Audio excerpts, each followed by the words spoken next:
It's very difficult to pinpoint exactly when in our history it became a bad thing to be zealous about something, to have zeal. But to be zealous these days carries all kinds of negative connotations. So, for instance, if you oppose abortion and euthanasia, if you support the Second Amendment, if you demand freedom of religion and conscience and speech, if you believe that marriage is designed by God to be between one man and one woman, well, then you'll be accused of being an extremist, right? A right-wing zealot. But of course, there are some things in our world that we should be zealous about. We should be zealous. Webster simply says that zeal is an eagerness, an ardent interest in pursuit of something. So to be zealous is not the unchecked, irrational rage and hatred and anger that we see too often these days. No. Zeal is an eagerness, an ardent interest in pursuit of something. We all could use a good shot of zeal in that regard, I think, right? Eagerness in our pursuit of holiness and truth. Eagerness in our pursuit of friendship with Christ. Eagerness in our pursuit of union with God. Eagerness in our pursuit to put into action in our lives the law of love that Jesus showed us, and on and on. There was a group of people back in Jesus' day who were strongly opposed to the Roman occupation of Palestine, an occupation that started in the year 63 BC. But these were people who were devoted to the law, utterly devoted to the law, who were zealous for God. So they became known as the Zealots, or the Zealot Party. Scripture tells us that the Apostle Simon was a member of that party, a zealot. And not only did these people oppose the Roman occupation, I'm personally opposed to it. No, they also actively resisted that occupation. And again, we all could use a shot of zeal in that regard today too, I think. Actively resisting sin in our lives and in our world.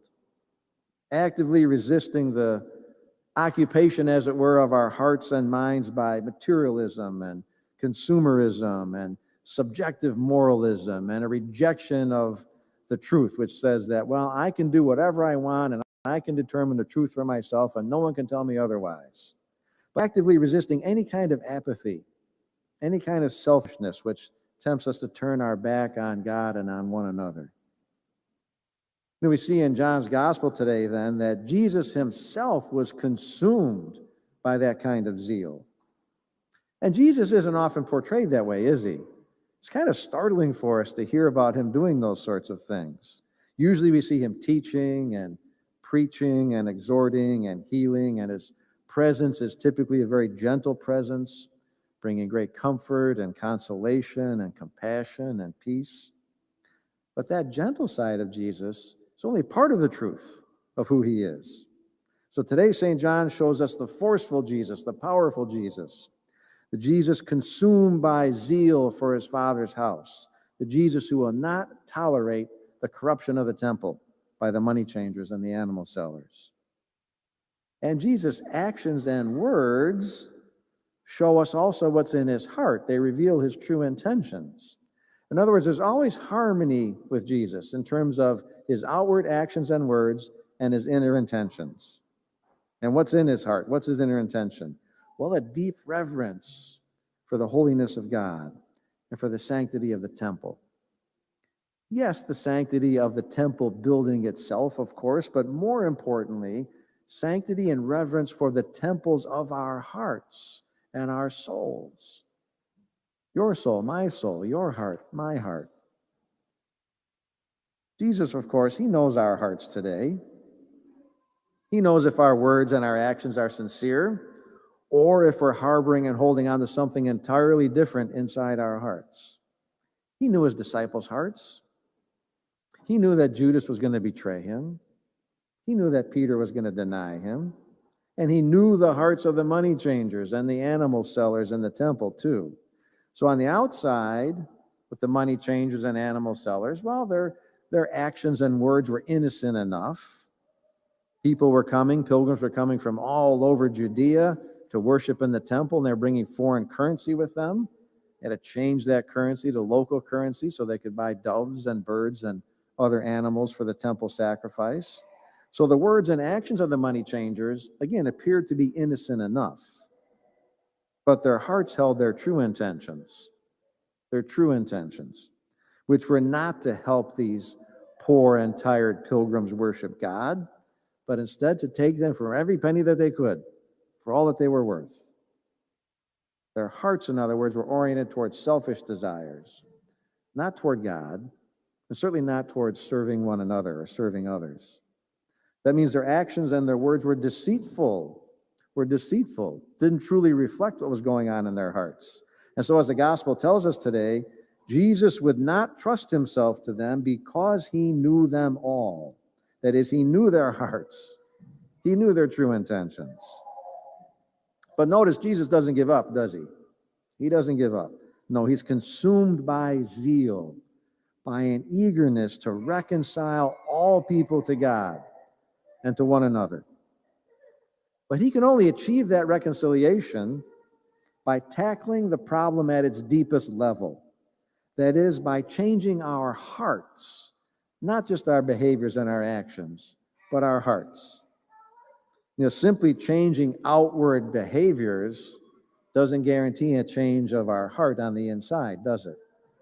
But a newly renewed and dedicated heart to Christ on the inside always does show itself in renewed and changed behavior on the outside.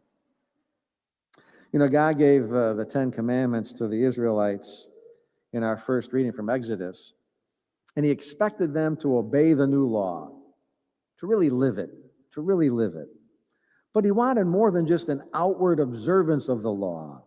More importantly, he wanted an inner commitment, a commitment within their hearts.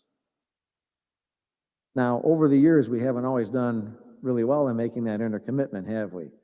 If we're honest with ourselves. We can say that, well, yeah, generally we've been okay at saying and doing the right things on the outside, but our heart hasn't always been in it.